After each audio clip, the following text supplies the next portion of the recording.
तीन दिवसांच्या भारत दौऱ्यावर असलेल्या व्हिएतनामचे पंतप्रधान काम मिन चीन यांचं आज राष्ट्रपती भवनामध्ये मानवंदना देऊन औपचारिक स्वागत करण्यात आलं।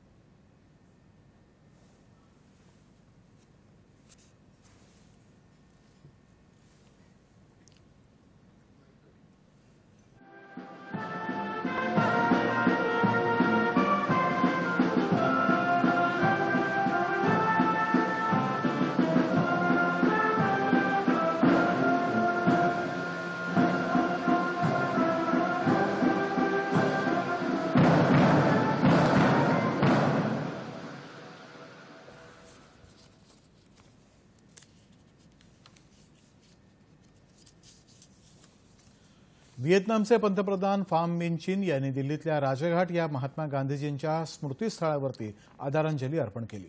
त्यानंतर त्यांनी हैदराबाद हाऊस इथं पंतप्रधान नरेंद्र मोदी यांची भेट घेऊन द्विपक्षीय चर्चा केली।